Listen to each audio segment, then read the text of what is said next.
சங்கீத புத்தகம் 18ஆம் அதிகாரம் வசனம் 1 முதல் 3 வரை நீங்கள் வாசிக்கும் பொழுது, அதை எழுதினவன் ஒரு மிகப்பெரிய அரசன். அல்லேலூயா. அதுக்கு மேல் வசனத்தை நான் வாசிக்கிறேன். ராகத்தலைவனுக்கு ஒப்புவிக்கப்பட்ட சங்கீதம். கர்த்தருடைய தாசனாகிய தாவீது இப்பாட்டின் வார்த்தைகளை கர்த்தர் தன்னுடைய எல்லா சத்துருகளின் கையுக்கும் சவுலின் கையுக்கும் நீக்கலாக்கி விடுவித்த நாளிலே பாடினது. அந்த பாட்டுக்கு பின்னாடி ஒரு சூழ்நிலை இருக்கிறது. அவனுக்கு எதிராக இருந்த எல்லா சத்துருக்களுடைய கையில் இருந்தும் கர்த்தர் அவனை காப்பாற்றினார். ஒரு வலைய போட்டு ஒரு காடையை தேடுவாங்கல்ல, காடை பிடிப்பாங்க, பார்த்திருக்கீங்களா? மலையில இந்த வேட்டையாடுவாங்களே, அந்த மாதிரி சவுல் எங்கே சுத்தி சுத்தி தேடுறான், தாவீது எங்கன்னு சொல்லி. சத்தியத்தெல்லாம் கேட்கணும், புரியுதுங்களா?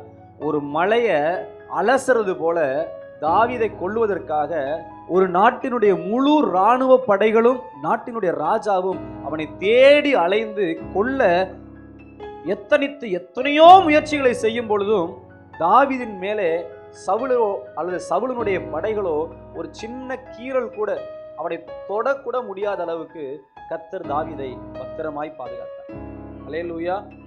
கிட்டத்தட்ட வேதத்தை நன்கு ஆராய்ந்து வாசித்தால் ஒரு 5 தடவை தாவீதை கொல்ல கிட்டத்தட்ட சவுல் நெருங்கின நேரங்களில் கூட தாவீதை அவனால் தொட முடியவே இல்லை. கர்த்தர் தாவீதோடு கூட இருந்தார். அவன் ஒரு ராஜாவா இருந்தான். அவனிடத்திலும் பல கூட்டங்கள் இருந்தது, பல படைகள் இருந்தது. 2 காரியத்தை சொல்கிறான். என் சத்துருக்களின் கையுக்கும், விசேஷமாய் சவுலின் கையுக்கும் என்னை தப்புவித்த கர்த்தர். அந்த நன்றிக்கு அவன் பாடின பாடல் தான் கர்த்தர் என் பலனாகிய கர்த்தர். அல்லேலூயா. அவன் சொன்னான், என்னுடைய சுயபலத்திலோ என்னுடைய சுய அறிவிலோ அல்லது என்னிடத்தில் இருக்கிற கூட்டத்தை வைத்தோ என்னிடத்தில் இருக்கிற ஆயுதத்தை வைத்தோ என்னால் இந்த சத்துருக்களை ஜெயிக்க முடியவில்லை. நான் ஜெயித்ததுக்கு காரணம் என் பலனாகிய கர்த்தர். சொல்லுங்க, என் படைபலம் அல்ல, என் பணபலம் அல்ல, என் சாதுரிய ஞானம் அல்ல, என்னை சூழ்ந்திருக்கிற மனிதர்கள் அல்ல, என்னை பலப்படுத்துகிற கர்த்தர், அவர் இயேசு ஒருவரே. தாவீது அந்த சத்தியத்தை தெளிவாய் புரிந்திருந்தான். என்னை பலப்படுத்துகிற கர்த்தராலேயே நான் என் சத்துருகளுக்கு தப்புவித்தேன். என்னை பலப்படுத்துகிற கர்த்தராலேயே நான் சவுலின் கைக்கு தப்புவிக்கப்பட்டேன். கர்த்தர் என் கன்மலையும் என் கோட்டையும் என் இரட்சகரும் என் தேவனும் நான் நம்பியிருக்கிற என் துருகமும் என் கேடகம் என் இரட்சண்ய கொம்பும் உயர்ந்த அடைக்கலமுமாயிருக்கிறார். ஒரு நாட்டுக்கு எதிராக இன்னொரு நாடு யுத்தத்துக்கு வந்தா அந்த நாட்டை பாதுகாப்பது அந்த கோட்டையினுடைய மதில் சுவர்கள். அந்த மதில் சுவர்களை தாண்டி எதிரிகள் உள்ளே வர முடியாது. கிட்டத்தட்ட 22 அடிக்கு அகலமா இருக்குமா அந்த சுவர். அதனுடைய நீளம் 40 அடி உயரமா இருக்குமா. 2 ரதங்கள் ஒன்றாய் ஓடக்கூடிய அளவுக்கு மிகப்பெரிய வலிமையான கருங்கல்லாலே கட்டப்பட்டிருக்கிற மிக ராட்சச பயங்கர பலமுள்ளதுதான் அந்த கோட்டையினுடைய மதில் சுவர்கள். கர்த்தர் சொல்லுகிறார், அதாவது அந்த மனிதர்கள் கோட்டை சுவர் இல்லாவிட்டால் அந்த நாட்டுக்கு பாதுகாப்பு இல்லை.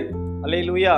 ஆனா தாவீது சொல்லுகிறார், கர்த்தர் என் கன்மலையும் என்றால் தாவீது அந்த கன்மலையில் தான் ஓடி ஒளிந்து தன் ஜீவனை பாதுகாத்துக் கொண்டார். கேட்கிறீங்களா?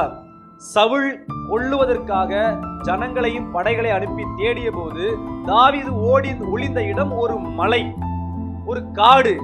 ஆனால் அவன் சொல்லுகிறான், நான் காட்டுக்குள்ளேயும் ஒளியவில்லை, மலைக்குள்ளும் ஒளியவில்லை, நான் ஒளிந்திருந்தது என் கன்மலையாகிய தெய்வம். நான் ஒரு மலைக்குள்ள ஒளிந்திருந்தால் ராஜா என்னை நிச்சயம் கண்டுபிடித்து கொன்று போட்டிருப்பான். நான் கர்த்தருக்குள் மறைந்திருந்தேன். அல்லேலூயா. ஆனபடியினால் நான் காப்பாற்றப்பட்டேன். 2வது சொல்லுகிறாரு, அவர் என் கோட்டை. எதிரிகள் என்னை எதிர்த்து வந்த பொழுது என்னை தொட முடியாதபடி அவர் எனக்கு கோட்டையாய் சூழ்ந்திருந்தார். 3வது சொல்லுகிறார், அவர் என் இரட்சகரும் என் தேவனும் நான் நம்பி இருக்கிற என் துருகமும். துருகம் என்றால் கோட்டையினுடைய மேலே மிக உயரமான கிட்டத்தட்ட 60-70 அடி உயரத்துக்கு ஒரு கோபுரம் போல ஒரு துருகத்தை வைத்திருப்பார்கள். அந்த துருகத்தினுடைய காரியம் என்ன என்றால், சத்துருக்கள், எதிரிகள், படைகள் எங்க வர்றாங்கன்னு சொல்லி தூரத்துல இருந்தே பார்க்க முடியும். அல்லேலூயா. 90 அடி உயரத்துக்கு மேல ஒரு ராணுவ வீரனோ அல்லது அந்த படை தளபதியோ மேல நின்று சுற்றி காவல் பார்த்து கொண்டிருப்பார். அவருடைய பெயர் ஜாமக்காரர்கள், அது காவல்காரர்கள், துருகத்தினுடைய காவலாளிகள் என்று அவருடைய பெயர். அல்லேலூயா. அவர்கள் தூரத்துல கிட்டத்தட்ட அவருடைய கண் பார்வைகள் ரொம்ப வலுவா இருக்கும். அந்த இடத்துல அவங்க வேலை செய்யறவங்க ரொம்ப தூரத்துல இருந்தே சத்துருக்கள் வர போறாங்க அப்படின்னா முன்கூட்டியே அதை பார்த்து கண்டுபிடித்து இந்த தேசத்தினுடைய கதவுகளை அடைத்து மக்களை காப்பாற்றுகிற மிக பெரிய பொறுப்பு அவங்களுக்கு இருக்கு. இரண்டாவது அவங்களுடைய பொறுப்பு என்னன்னா, மேல உச்சத்துல அந்த துருகத்திலிருந்து வில் வித்தைகளை வல்லுநர்களா இருக்கிற அவர்களை தான் அந்த இடத்துல நிறுத்துவாங்க. அவங்க கையில கவன் கல் இருக்கும், ஈட்டி இருக்கும், வில் இருக்கும். எதிரிகள் அலங்கத்தின் பக்கத்துல வரும்போது அவங்க அந்த மேலே நின்று வில்லுகளை எய்து அந்த எதிரிகளை கொல்லுவது அவர்களுடைய பிரதான வேலையா இருந்தது. அல்லேலூயா. தேவன் இங்க பவுல் சொல்லி தாவீது சொல்லுகிறார், கர்த்தர் என்னுடைய துருகமாயிருந்தார். அப்படின்னா என்ன அர்த்தம்? தூரத்துல எனக்கு எதிரிகள் வரும்பொழுது என்னை கண்டுபிடித்து எனக்கு ஆலோசனை கொடுத்து என்னை தப்புவித்தார். அவர்களுக்கு எதிராய் ஆயுதங்களை எழும்பும் பொழுது கர்த்தர் தம்முடைய ஆயுதத்தை கொண்டு அவர்களை முறியடித்து என்னை காப்பாற்றினார். அவர் எனக்கு இரட்சண்ய கொம்புமாயிருந்தார் என்று சொல்லி தாவீது தேவன்தான் என்னுடைய பலன் என்று சொல்லி அவரை அங்கீகரித்து நம்பி அவருக்காகவே இந்த பாடலை சமர்ப்பித்தான். இன்றைக்கு உங்களை எத்தனை பேர் சொல்ல முடியும், தேவன் என் பலன்? 22வது சங்கீதத்தில் நினைக்கிறேன், என் சத்துருக்களும் என் பகைதான். 2வது வசனத்தை பாருங்க, என் சத்துருக்களும் என் பகைஞ்சனும் ஆகிய பொல்லாதவர்கள் என் மாம்சத்தை பட்சிக்க என்னை நெருக்கையில் அவர்களே இடறி விழுந்தார்கள். எனக்கு விரோதமாக ஒரு பாளையம் இறங்கினாலும் என் இருதயம் பயப்படாது. என் மேல் யுத்தம் எழும்பினாலும் அதிலே நான் நம்பிக்கையா இருப்பேன். கர்த்தரிடத்தில் ஒன்றை நான் கேட்டேன், அதையே நாடுவேன். கர்த்தருடைய மகிமையை பார்க்கும்படி அவருடைய ஆலயத்தில் ஆராய்ச்சி செய்யும்படியாகவும் நான் என் ஜீவனுள்ள நாளெல்லாம் கர்த்தருடைய ஆலயத்திலேயே தங்கியிருக்க நாடுவேன். தீங்கு நாளில் அவர் என்னை தம்முடைய கூடாரத்தில் மறைத்து என்னை தம்முடைய கூடார மறைவில் ஒளித்து வைத்து என்னை கண்மலையின் மேல் உயர்த்துவார். என்ன சொல்றாரு? எனக்கு எதிராய் என் மாம்சத்தை பிச்சு எடுக்க, என்னை கொல்ல ஒரு பாளையம் இறங்கி என்னை சுற்றிலுமா எதிரிகள் சூழ்ந்திருந்தாலும் நான் அதற்கு பயப்பட மாட்டேன். கர்த்தர் என் கண்மலையா இருக்கிறார். அவர்களுக்கு மறைத்து ஒளித்து என்னை பாதுகாக்க என் தேவன் எனக்கு துணையா இருக்கிறார் என்று தாவீது நம்பினார். உங்க வாழ்க்கையிலையும் நீங்க இப்படிப்பட்ட மிகப்பெரிய நம்பிக்கைக்குள்ள வரணும். கர்த்தர் தான் என் வாழ்க்கையினுடைய பலன், அவர் தான் என்னுடைய சோர்ஸ், அவர் தான் என்னுடைய ஆதாரம். இதுக்கு பேர் தான் விசுவாசம். அல்லேலூயா. இன்றைக்கு நான் உங்களோடு கூட ஒரு 5 காரியத்தை சொல்ல விரும்புகிறேன். தேவன் உங்களை பலப்படுத்துவதற்கு நீங்கள் என்ன செய்ய வேண்டும், அல்லது தேவன் உங்களை எந்த விதத்தில் பலப்படுத்த விரும்புகிறார் அப்படி என்று நான் சொல்ல விரும்புகிறேன். முதலாவது, ஒரு தேவ பிள்ளைக்கு இன்றி அமையாத ஒரு பலன் பரிசுத்த ஆவியானவர். அல்லேலூயா. உலகத்துல வேற எந்த பலனுமே இல்லவே இல்லை. ஒரு சாதாரண ஒரு மனிதன், அவனுடைய பெயர் சிம்சோன். அவனை ஜனங்கள் பிடித்து கட்டி கண்ணை குருடாக்கி கோமாளியை போல தெருக்களிலே அவனை வித்தை காட்டுகிறார்கள். நம்மை போல ஒரு சாதாரண மனிதன் தான். சில நேரங்களில் சிம்சோனுடைய படத்தை பார்த்தீங்கன்னா பெரிய பாடி பில்டர் மாதிரி பயங்கரமா ஹாம்ஸு டைட் எல்லாம் வச்சுக்கிட்டு பயங்கரமா இருக்கிற மாதிரி அந்த படங்கள்லாம் போட்டோல தெரியும். ஆனா உண்மையிலேயே சிம்சோன் என்பவன் நம்மை போல ஒரு சாதாரண எளிமையான மனிதனாய் தான் இருந்தான். அல்லேலூயா. அவனுடைய உடல்ல எந்த ஒரு பெரிய வீரியமான பயங்கரமான பலசாலி மாதிரிலாம் தெரியாது. அவன் ஒரு சாதாரண மனிதன், நம்மை போல உங்களை போல ஒரு சாதாரண உடல் வாகு உள்ள எளிமையான மனிதன். ஆனால் அவனுக்கு முடி அவனுடைய பாதி எடைக்கு மேல இருக்கும். ரொம்ப முடி, தரையில தேயக்கூடிய அளவுக்கு அவனுக்கு நிறைய முடி. பிறந்த நாள்ல இருந்து அவனுடைய முடிய வெட்டுவதே இல்லை. இந்து கலாச்சாரத்துல ஒரு பழக்கம் இருக்குது, கடவுளுக்கு நியமிக்கப்பட்டாங்கன்னா அவங்க முடி சடை வளர்ப்பாங்க. முடி பின்னி அப்படியே சடையாகி முடியெல்லாம் அப்படியே கட்டி, அல்லது இந்த இந்துத்துவங்கள்ல துறவரம் போறவங்க எல்லாம் பாத்தீங்கன்னா முடிய பின்னி பின்னி அப்படியே பெருசா கட்டி ஒரு மண்டை மேல கும்மியெல்லாம் வச்சிருப்பாங்க. கேட்டா கடவுளுக்காக நாங்க முடிய வளர்க்கிறோம். இது பைபிள்ல உள்ள ஒரு வழக்கம். கர்த்தர் சொன்னார், பிரதிஷ்டைக்கு உட்பட்ட நசரேயனாகிய அந்த சிம்சோன், நீ கர்த்தருக்காக நீ பிரித்தெடுக்கப்பட்டவன் என்பதற்கு அடையாளமாக உன் முடியை நீ வெட்டாதபடி காத்துக்கொள். காரணம் என்ன? நீ தேவனால் தெரிந்து கொள்ளப்பட்ட மனிதன் என்பதற்கு வெளியடங்க. அல்லேலூயா. எலியாவை குறித்து சொன்னால், நீ தேவனால் தெரிந்து கொள்ளப்பட்ட மனிதன் என்பதற்காக உன் ஆடையிலே ஒரு அடையாளத்தை நீ வைத்துக்கொள். ஆசாரியனை குறித்து கர்த்தர் சொன்னார், நீ தேவனால் தெரிந்து கொள்ளப்பட்ட மனிதன் என்பதற்காக நீ நெத்தியிலே ஒரு பட்டயத்தை வைத்துக்கொள். அல்லேலூயா. அப்படி தேவனை தெரிந்து அறிந்திருக்கிற உள் மனிதனுக்கு வெளி அடையாளமாக பழைய ஏற்பாட்டு காலத்திலே முடியும் வஸ்திரங்களும் நெத்தியிலே பட்டயங்களுமா இருந்தது. புதிய ஏற்பாட்டு காலத்திலே தேவனை உள்ளே ஏற்றுக்கொண்ட மனிதனுக்கு வெளியான அடையாளம் எது? நீ ஞானஸ்தானம் எடுக்க வேண்டும், அதுதான் அடையாளம். அல்லேலூயா. உள்ள தேவனை நம்புறேன், வெளியில முடி வளர்க்கிறேன், ஒட்டகத்தோல் தரிக்கிறேன், காட்டு தேனை சாப்பிடுறேன், நெத்தியில பட்டயத்தை வைத்துக்கிறேன், தேவனால் பிரித்தெடுக்கப்பட்டிருக்கிறேன். அது லேவியர்கள். அது பிரதிஷ்டைக்குட்பட்டவர்கள். புதிய ஏற்பாட்டிலே உள்ளே இருக்கிற விசுவாசத்திற்கான வெளியான அடையாளம் ஒன்றே ஒன்றுதான். அந்த ஒன்று ஞானஸ்தானம். இயேசு கிறிஸ்துவை சொந்த இரட்சகராய் விசுவாசிக்கிற எந்த மனிதனும் ஞானஸ்தானம் எடுக்க வேண்டும். அதுதான் அவனுக்கு வெளியான ஒரே அடையாளமே தவிர, அந்த அடையாளம் தான் பரலோகத்திலே அங்கீகரிக்கப்படுகிற அடையாளம். எத்தனை பேர் ஆண்டவர் பேசுகிறார்? அல்லேலூயா, அல்லேலூயா. அப்படி சாதாரண ஒரு மனிதர்கள் தேவனுடைய அடையாளத்துக்குள் அல்லது தேவனுடைய பிரதிஷ்டைக்குள் வரும்பொழுது அந்த பலவீனமான மனிதனை கர்த்தர் இயற்கைக்கு அப்பாற்பட்ட பலசாலிகளாய் மாற்றுகிறார். சாதாரண சிம்சோன் ஒரு எளிமையான மனிதன். ஆனால் அவன் அந்த முடியை கர்த்தருக்கென்று பிரதிஷ்டை பண்ணினபடியினால் கர்த்தர் அவனோடு இருந்தார்.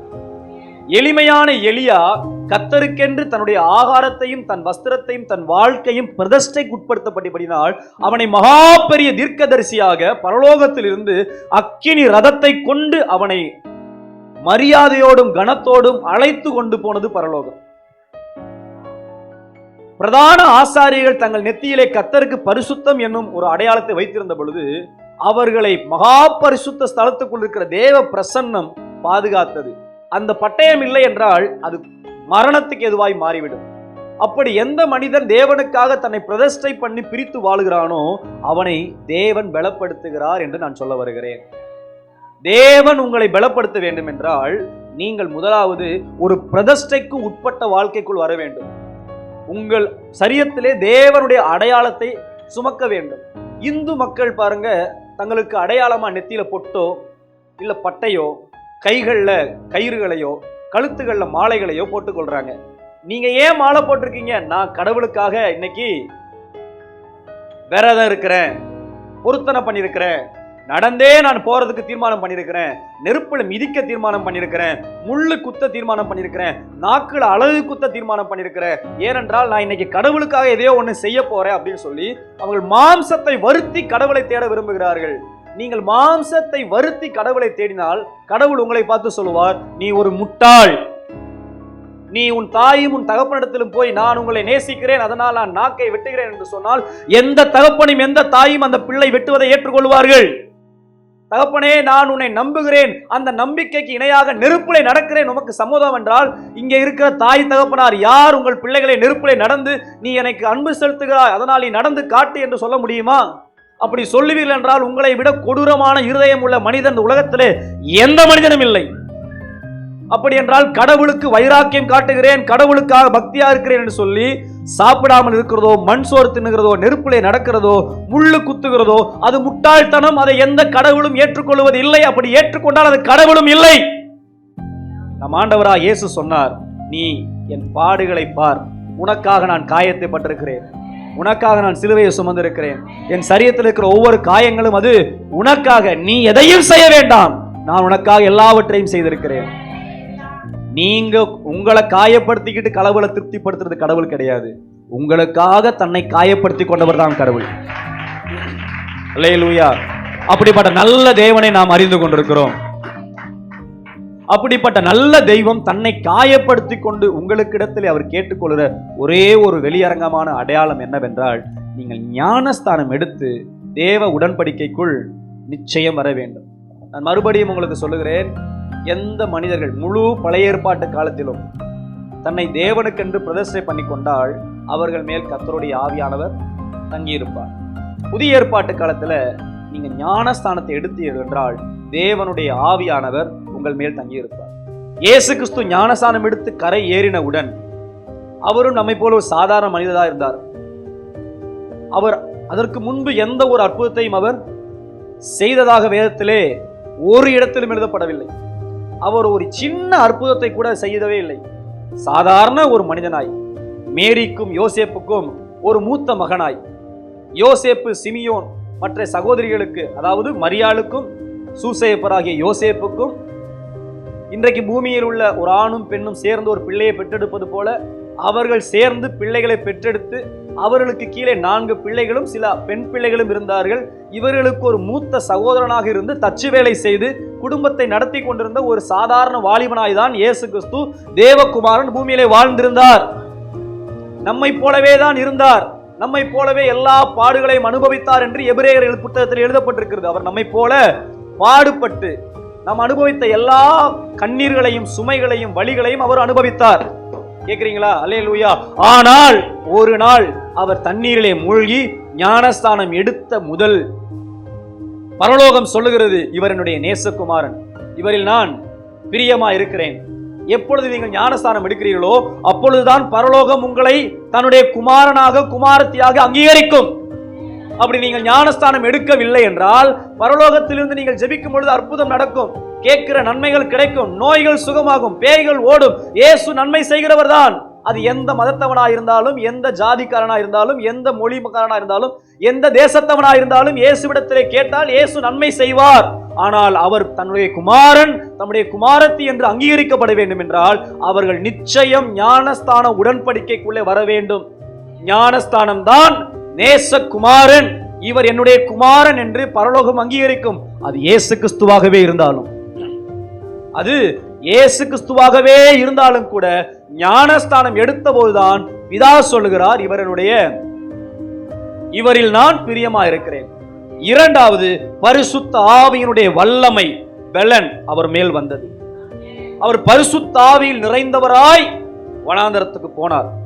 பிசாசு அவரை சோதிக்க 3 முறை வந்து அவரோடு கூட எத்தனித்தான்.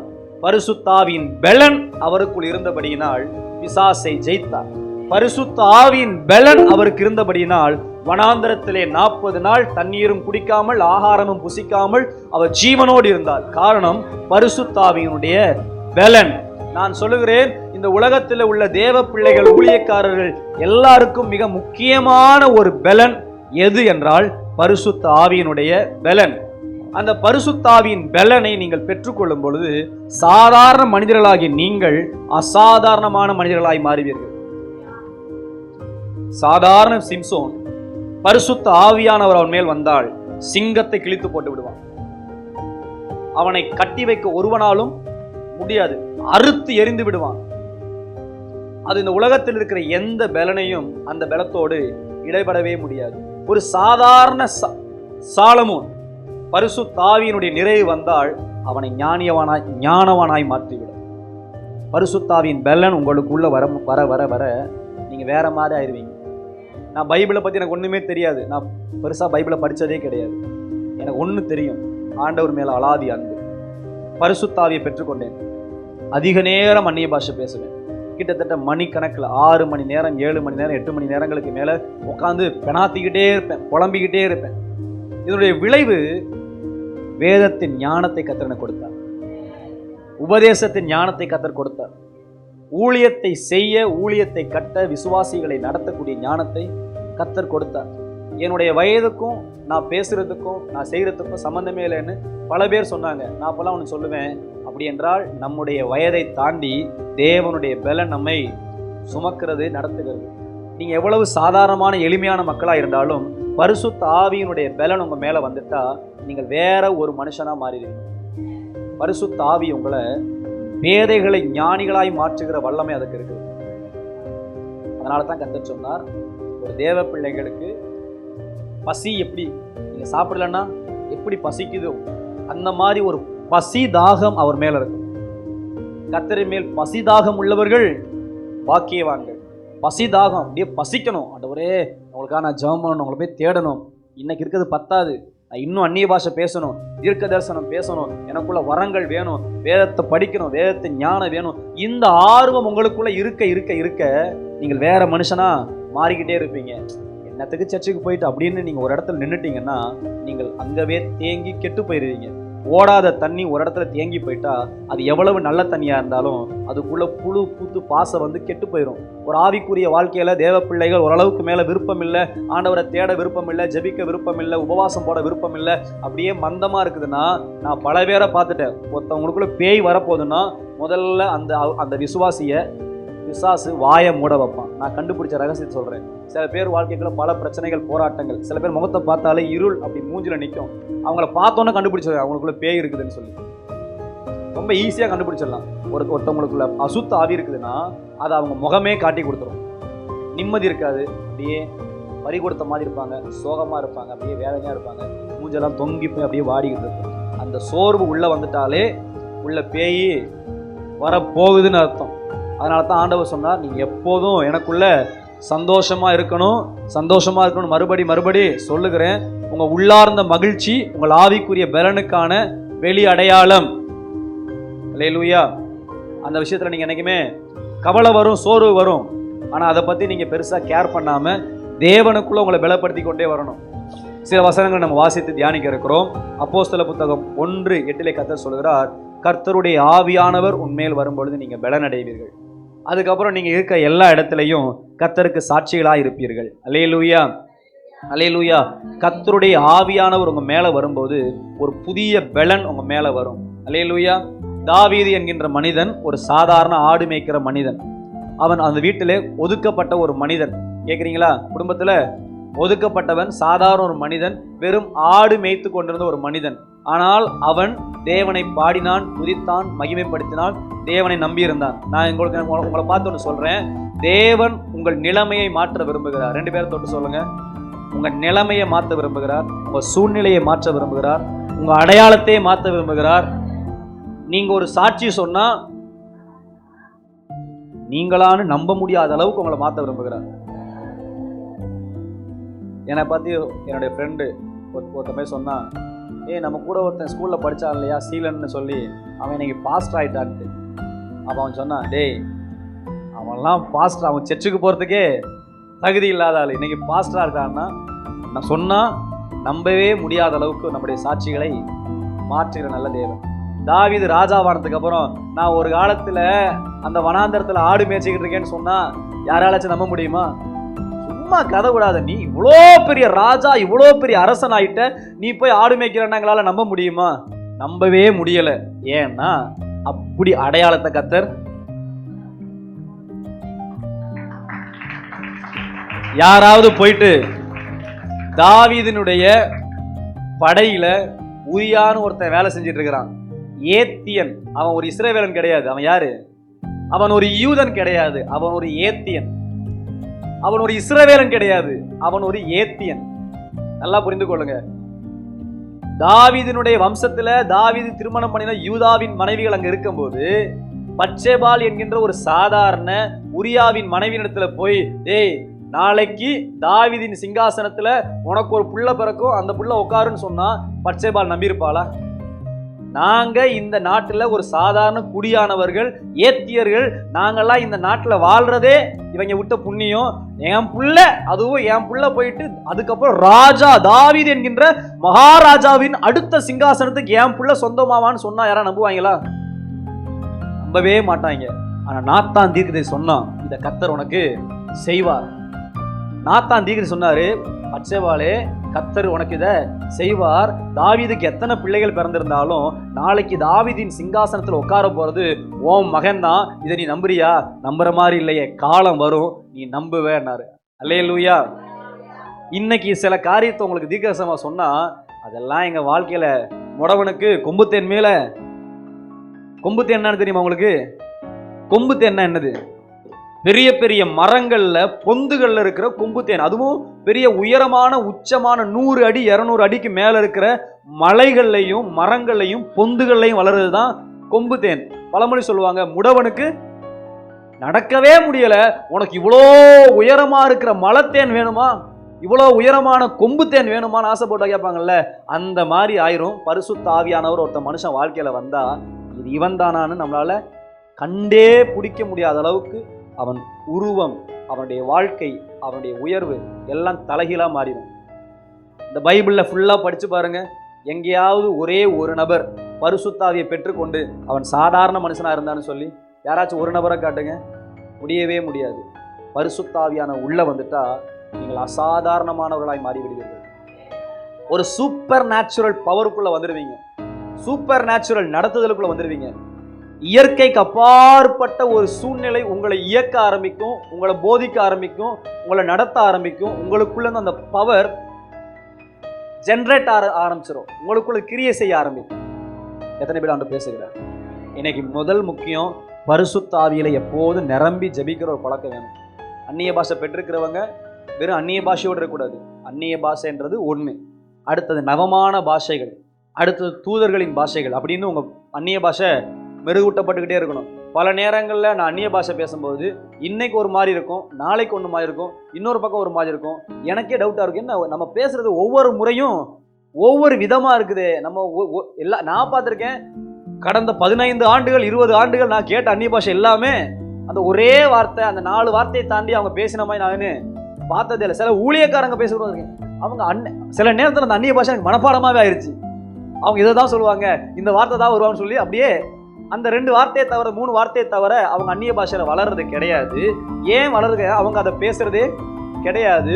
தீட்டப்படாத கத்தி அது கூர்மையாய் ஆகுவதே இல்லை. பிரசங்கி சொன்னான், இரும்பு ஆயுதம் மழுங்கா இருந்தால் நீ அதிக பலனை பிரயோகிக்க வேண்டியது இருக்கும். 2 ஆப்ஷன்.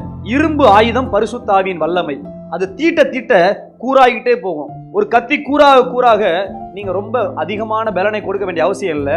எடுத்து இப்படி போட்டா அப்படி வெட்டிடும். ஆனா அதே கத்தி கூறு இல்லாம மொக்கையா இருந்தா,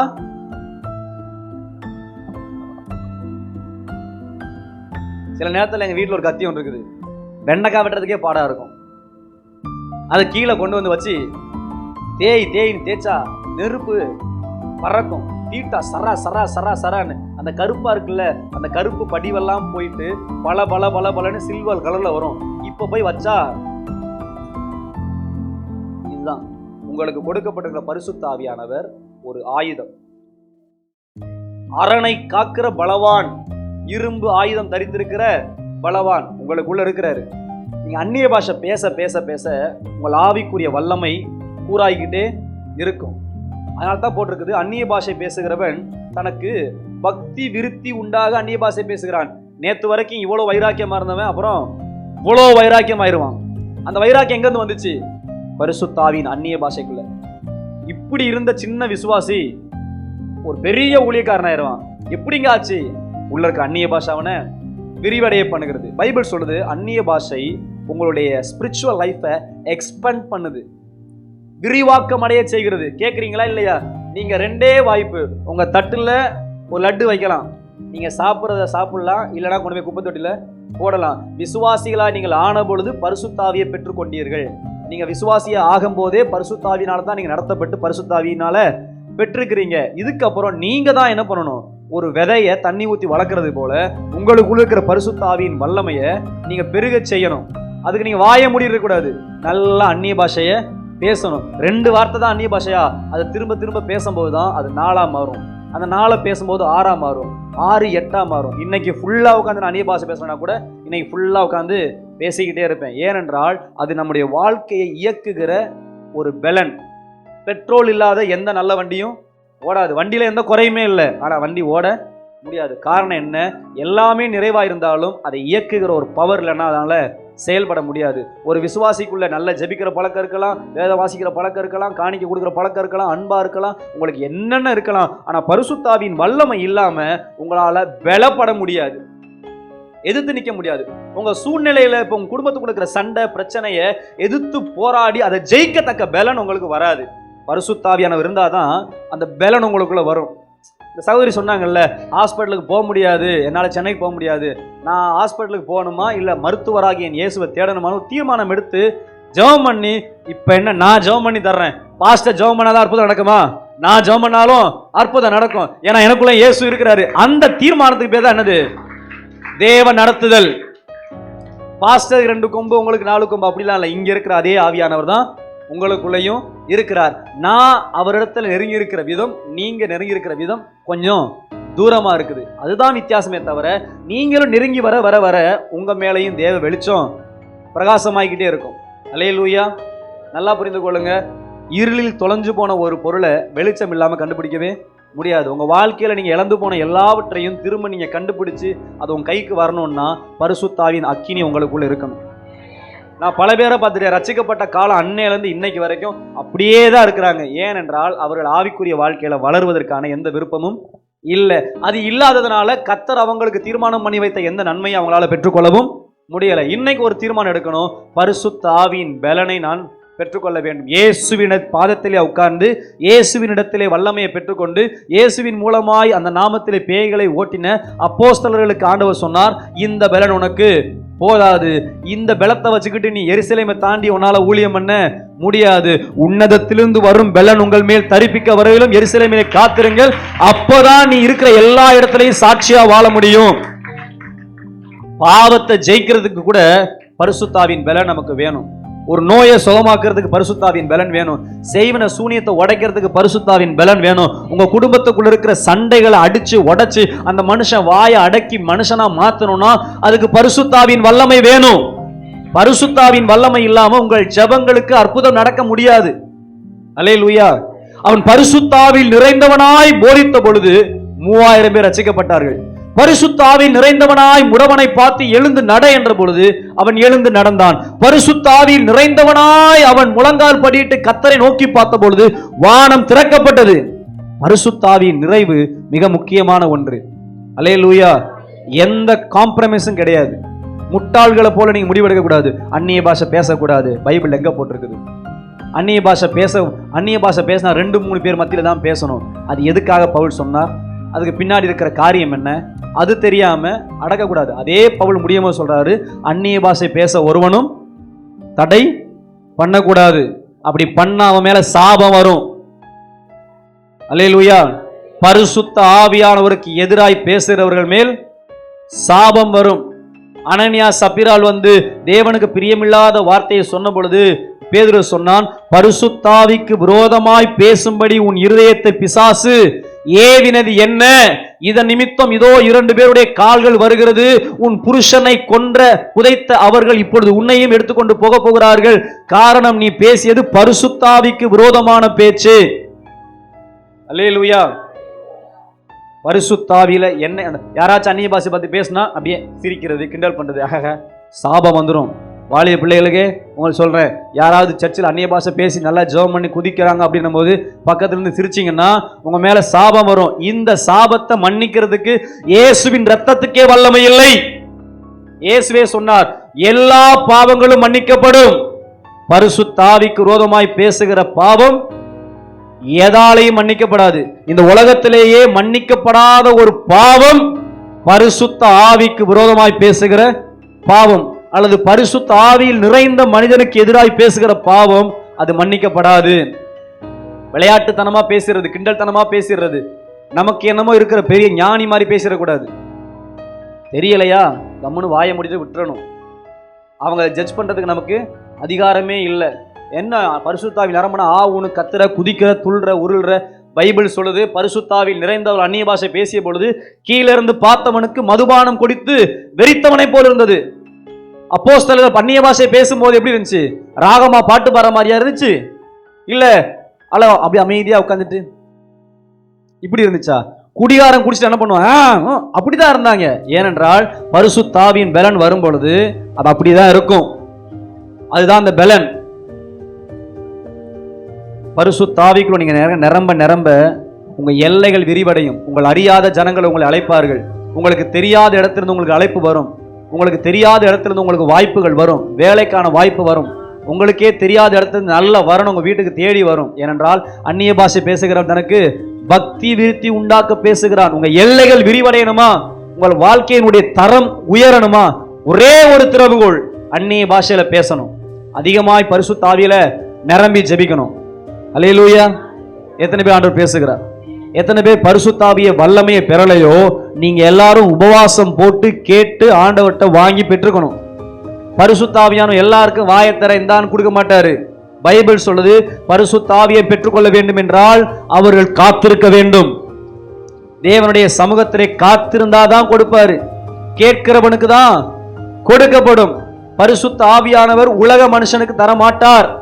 இந்த சத்திய ஆவியானவரை உலகம் அறியாதபடியினால் அவரை அவர்கள் பெற்றுக்கொள்ள மாட்டார்கள். உலகத்தான் அல்ல, உலக சிந்தை, உலக மாம்சம், உலக விருப்பம், உலகத்தினுடைய மேன்மையை குறித்து உங்களுக்கு எண்ணம் இருக்கும் என்றால் பரிசுத்த ஆவியானவருடைய நிறைவை நீங்கள் பெற்றுக்கொள்ளவே முடியாது.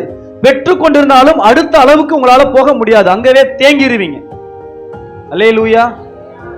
அந்த சத்திய ஆவியானவரை உலகம், உலக சிந்தை, உள்ள மனிதன் அடுத்த ஆவிக்குரிய நிறைவுக்குள்ள போக முடியாது. நான் சர்ச்சுக்கு வர்றேன், பல வருடங்களா வர்றேன், என்னால பரிசுத்த ஆவியின் நிறைவை பெற்றுக்கொள்ள முடியலன்னா தேவனிடத்துல எந்த குறையுமே இல்லை. நம்ம கிட்ட தான் எங்கேயோ சில குறைவுகள் இருக்கிறது. நமக்கு இன்னும் அந்த அளவுக்கு தாகம் இல்லை, இன்னும் அந்த அளவுக்கு பாரம் இல்லை. உட்கார்ந்து உபவாசம் போட்டு பல மணி நேரங்கள் கண்ணீரில் உட்கார்ந்து கேட்டு ஜபிக்கணும். அப்பதான் தேவன் என்ன பண்ணுவாரு, நிரப்புவார். எனக்கு தெரிஞ்சு நான் பரிசுத்தாவி பெறும்போது ஒரு 11ஆவதோ 12ஆவதோ இந்த சீமான் மாதிரி இருப்பேன், மெல்லிசா சர்ச்சில் மூலையில. எல்லாரும் அந்நிய பாஷை பேசுவாங்க, பயங்கர பாரமா இருக்கும். ஆண்டவரே நான் அந்நிய பாஷை பேசணுமே, அந்நிய பாஷை பேசணுமே. அந்நிய பாஷை பேசுற யாராவது இருந்தாங்கன்னா அவங்கள போயிட்டு அவங்க தலைமையில கையை எடுத்து என் தலைமையில வச்சுக்குவேன். அப்படிலாம் ஜபிச்சேன். லோகேஷ் அப்படின்னு ஒரு அண்ணன் இருந்தாரு, லோகதாஸ் அப்படின்னு சொல்லி. அவர் நல்லா அந்நிய பாஷை பேசுவார். 11th ஆமாம் 11th 12th நான் படிச்சுட்டு இருக்கேன். அப்போ அவர் அந்நிய பாஷை ஜெபம் பண்ணும்போது எனக்கு அந்நிய பாஷை வராது. நான் நினச்சிருந்தேன் அந்நிய பாஷை என்னன்னா யெகோவா ராஃபா, யெகோவா ஷாலோம், யெகோவா சமாதான் அந்நிய பாஷை நான் நினச்சிருந்தேன். அது அந்நிய பாஷை கிடையாது. அது என்னது, எபிரேய பாஷை. அப்புறம் தான் புரிஞ்சு. அப்போ இவர் கையெடுத்து என் தலைமையில் வச்சுக்கிட்டு அப்படியே பயங்கரமாக ஜெபம் பண்ணிட்டே இருப்பேன்.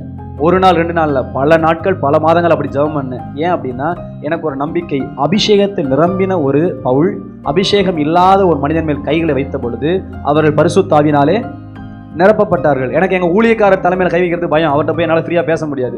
அதனால நல்ல ஆவிக்குரிய அண்ணன் மேலே தலைமையில் கை வச்சுக்கிட்டு ஜெபம் பண்ணிக்கிட்டே இருப்பேன். சில காலங்கள் போனது.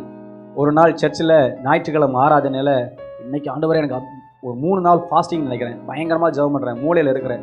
திடீர்னு ஒரு நெருப்பு வந்து விழுந்தா அவங்க உடம்புல அடிக்கும் அப்படின்ற மாதிரி சர்ச்சே அப்படியே பயங்கர வெளிச்சமாயிருச்சு. கண்ணுக்கு உள்ள வெளிச்சடிச்சா, கண்ணு கிட்ட கொண்டாந்து வெளிச்சடிச்சா என்ன ஆகும், கண்ணே அப்படியே அப்படி ஒரு கூசுற மாதிரி ஆச்சு. அவ்வளோதான். அப்புறம் என்ன நடந்துச்சுன்னு தெரில. அதுதான் நான் முதல் முறையாக பரிசுத்த ஆவியை பெற்றுக்கொண்ட தருணம். எனக்கு தமிழில் ஜெபம் பண்ண தெரியாது, ஏன்னா என் ஃபேமிலியில் யாரும் ஜெபம் பண்ணுறவங்க கிடையாது, நான் பைபிள்லாம் வாசித்தது கிடையாது. எனக்கு கிடைத்த ஒரே ஒரு திறவுகோள், நான் ஆரம்ப நாட்கள்லேயே பல மணி நேரங்கள் அந்நிய பாஷையை பேச கற்றுக்கிட்டேன். என்னுடைய சூழ்நிலையை கர்த்தர் மாற்றினார். பக்தி, அதாவது அந்நிய பாஷை பேசுகிறவன் தனக்கு பக்தி விருத்தி உண்டாக்க பேசுகிறான். நான் சாதாரண விசுவாசியாக அங்கே இருந்தேன். எனக்கு தமிழில் பெருசாக பாட்டு பாடவோ அந்நிய பாஷை ஜெபம் பண்ணவோ தெரியாததுனால அதிகமாக அந்நிய பாஷையை நான் பேசுனதுனால பல மணி நேரங்கள் அந்நிய பாஷையை பேச நான் பழகிக்கிட்டேன். வேறு வழி இல்லை, ஏன்னா நமக்கு தமிழில் பேச ஜெபம் பண்ண தெரியாது. அதனால் அந்நிய பாஷையில் பேசி தான் ஜெபம் பண்ணுன்ற மாதிரி ஆயிடுச்சு. அதனால் உட்காந்து தனியாக உட்காந்து அதிகமாக ஜெபம் பண்ணேன். ஒரு 6 மாதங்கள் கடந்து போனோன்னு என் சூழ்நிலைகள் அப்படியே மாறினுச்சு.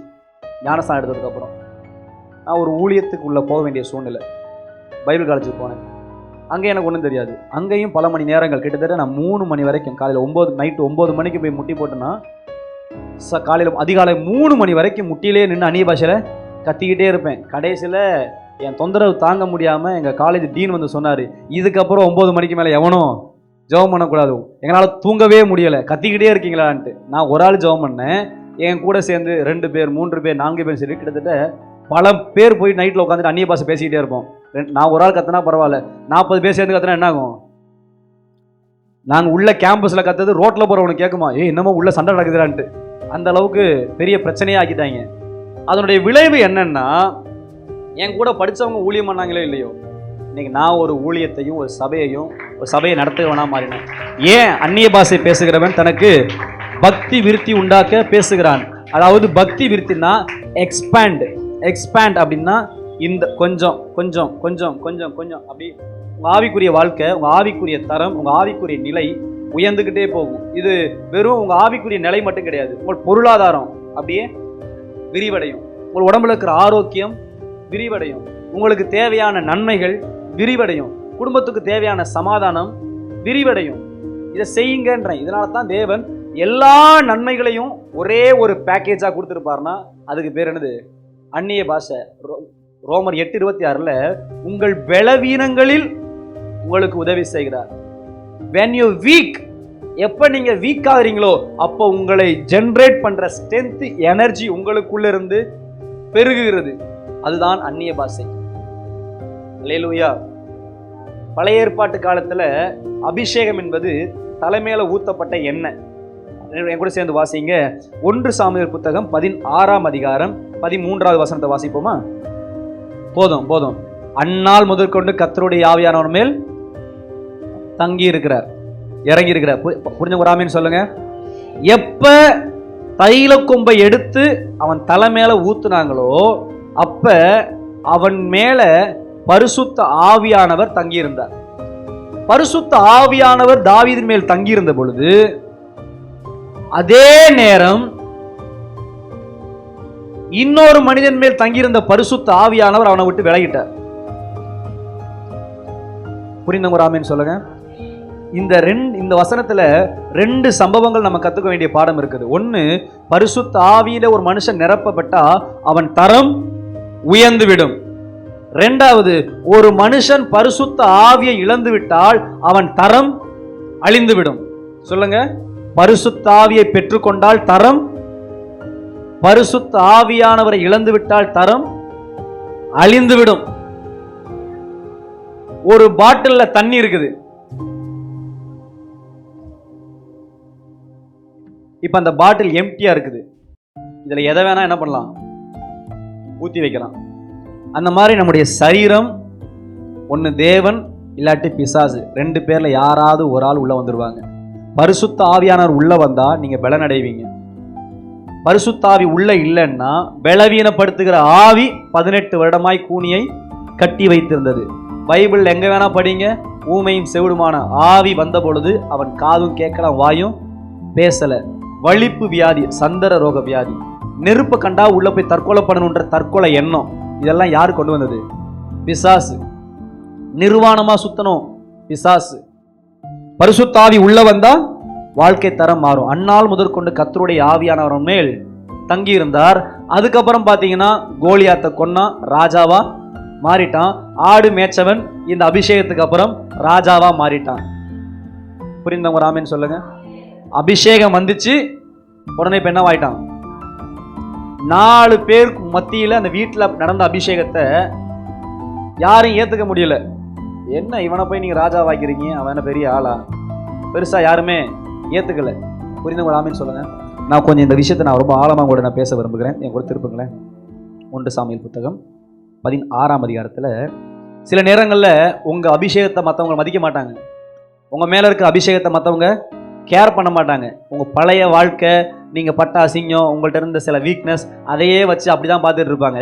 நீ ஆடு மேய்க்கிறவன் தானடா, உன் மேல மூத்த நாத்தம் தான் அடிக்குது, நீ உங்க அப்பா அம்மாவால ஒதுக்கப்பட்டவன் தானே, துரத்தப்பட்டவன் தானே அப்படின்னு சொல்லி நம்மளை சீப்பா நினைப்பாங்க, தூக்கி எறிவாங்க. அல்லேலூயா. ஆனா கர்த்தர் உங்களை கனப்படுத்துவார், கர்த்தர் உங்களை கனம் பண்ணுவார். பாருங்க 16ஆம் அதிகாரம் வசனம் 13 நீங்க வாசிங்க. கர்த்தருடைய ஆவியானவர் அவன் மேல் தங்கி இருந்தார். அல்லேலூயா. அவன் மேல் வந்து இறங்கி இருந்தார். சாமுவேல் எழுந்து ராமாவுக்கு போய்விட்டான். இப்ப அவன் யாரு? இஸ்ரவேலுக்கு ராஜாவாக, இஸ்ரவேலுக்கு ராஜாவாக அவனை அபிஷேகம் பண்ணும்படி கர்த்தர் அவனை அனுப்பினார். சாமுவேல் வந்து அபிஷேகம் பண்ணினது ஒரு சாதாரண ஒரு சின்ன வேலைக்கு கிடையாது. ஒரு நாட்டுக்கு ராஜாவா இருக்கும்படி அபிஷேகம் பண்ணப்பட்டிருக்கிறார். இதே சாமுவேல் தான் சவுல் அபிஷேகம் பண்ணினார். அன்னைக்கு எல்லா ஜனங்களும் கைத்தட்டி கொண்டாடினாங்க, ராஜா வாழ்க, ராஜா வாழ்கன்னு சொல்லி.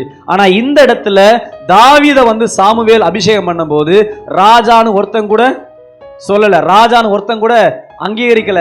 சரி, சுத்தி இருக்கவன் தான் அங்கீகரிக்கல, விடு, நம்ம புள்ளன்னு சொல்லி அவங்க அப்பா கூட அங்கீகரிக்கல, அவங்க அம்மா கூட அங்கீகரிக்கல, அவங்க கூட பிறந்த அண்ணன் தம்பி கூட அங்கீகரிக்கல. திரும்பவும் சொல்றேன், உங்க மேல இருக்கிற தேவனுடைய ஆவியானவரை யார் அங்கீகரிக்கிறாங்களோ அங்கீகரிக்கவில்லையோ நீங்க அங்கீகரிக்கணும். கர்த்தர் என் கூட இருக்கிறார், தேவ அபிஷேகம் என் கூட இருக்குதுன்னு சொல்லி. அடுத்த வசனத்தை நான் வாசிக்கிறேன் பாருங்க.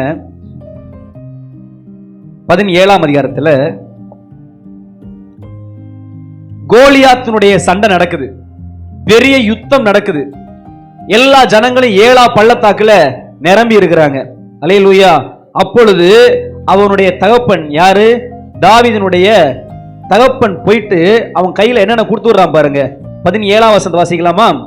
ஈசாய் தன் குமாரனாகிய தாவீதை நோக்கி, உன் சகோதரருக்கு இந்த ஒரு மரக்கால் வறுத்த பயிரையும் இந்த 10 அப்பங்களையும் எடுத்துக்கொண்டு பள்ளத்தாக்கில் இருக்கிற உன் சகோதரத்துக்கு ஓட்டமாய் போய் இந்த 10 பால்கட்டிகளையும் 1000 பேர் அதிபதியானிடத்திலே கொடுத்து உன் சகோதரர் சுகமா இருக்கிறார்களா என்று விசாரித்து அவரிடத்திலே அடையாளம் வாங்கி வா என்றான். தாவீது இப்ப யாரு? தாவீது ஆடு மேய்க்கிறவனா? தேவன் அங்கீகரிச்சிட்டாரு, இனிதான் ராஜா. சாமுவேல் வந்து தைல கொம்ப ஊத்திட்டாரு, பலி விருந்து அடித்து சமஸ்த எல்லா இஸ்ரவேல் ஜனங்களுக்கு முன்பாக இவனை தான் கர்த்தர் இஸ்ரவேலிலே ராஜாவாக தெரிந்து கொண்டார்னு சொல்லி அபிஷேகத்தையும் கொடுத்துட்டாரு. ஆனா ஒருத்தன் கூட தாவீத ராஜாவை ஏத்துக்கல. அவங்க அப்பாக்காரன் சொல்றான், இங்க பார், வறுத்த பயிறு 10 பால் கட்டி உன் கையில தர்றேன், நீ ஓட்டமா ஓடி போய் உன் சகோதரர் கையில கொடுத்துட்டு இந்த பால் கட்டிய அந்த இருக்கிற தலைவன் கையில கொடுத்துட்டு அண்ணன் தம்பிங்கெல்லாம் உயிரோடு இருக்கிறாங்களா அப்படின்ற அடையாளத்தை வாங்கிட்டு நீ வா. வீட்டுல வேலைக்காரனா ட்ரீட் பண்றாங்க. வீட்டுல யாரா ட்ரீட் பண்றாங்க? ஆனா அவன் யாரு? அவனுக்கா நம்ப முடியல, அவனை சுத்தி இருக்கவங்கள நம்பல, பெத்தவங்களும் நம்பல. ஏன்னா தாவீது ஒரு சின்ன இளம் வாலிபன், சிவந்த மேனி, அழக கண்கள், செம்பட்ட மண்டையோடு கூட ஒரு சின்ன ஒரு 16-17 வயசு உள்ள ஒரு வாலிபன். இவனை போய் ராஜானா யாராலும் நம்ப முடியுமா? நம்ப முடியல. ஏன்னா அவன் நேத்து வரைக்கும் என்ன பண்ணியிருந்தான்? ஆடு மேய்ச்சிக்கிட்டு. அதனால தான் சொல்றேன், பரிசுத்த ஆவியானவர் உங்கள் அடையாளத்தையே தலைகீழா மாத்துவார். ஒருத்தவங்களை நம்பல ஏத்துக்கலன்னா நம்புற மாதிரி ஏத்துக்கிற மாதிரி நம்ம கூட தேவன் இருக்கான்ற மாதிரி சில கிரியைகளை நமக்குள்ள இருக்கிற அபிஷேகம் செய்து காட்டும். நீங்க செய்ய மாட்டீங்க, உங்களுக்குள்ள இருந்த அந்த அபிஷேகமே உங்களை அது செய்ய வைக்கும், ஒரு வைராக்கியத்தை உள்ள கொடுக்கும். நேத்து வரைக்கும் வராது, ஆனா இன்னைக்கு அது வரும். சரி, அடுத்த வசனத்தை காட்டுறேன் பாருங்க. 20ஆம் வசனத்திலும் தாவீது காலையிலே எழுந்து ஆடுகளை காவலாளி வசமாய் விட்டு போய், அதை விடுங்க, அவங்க அண்ணங்காரங்க கேட்பாங்க பாருங்க, உனக்கு இருக்கிற கொஞ்சம் ஆடை நீ எங்க விட்டு வந்தாய்? அந்த வசனம் எங்க இருக்குது?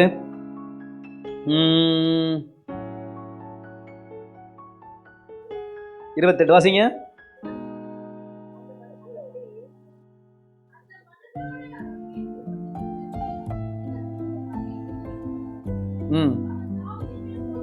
தாவீது மேல் கோபம் கொண்டு, நீ இங்கே வந்தது என்ன?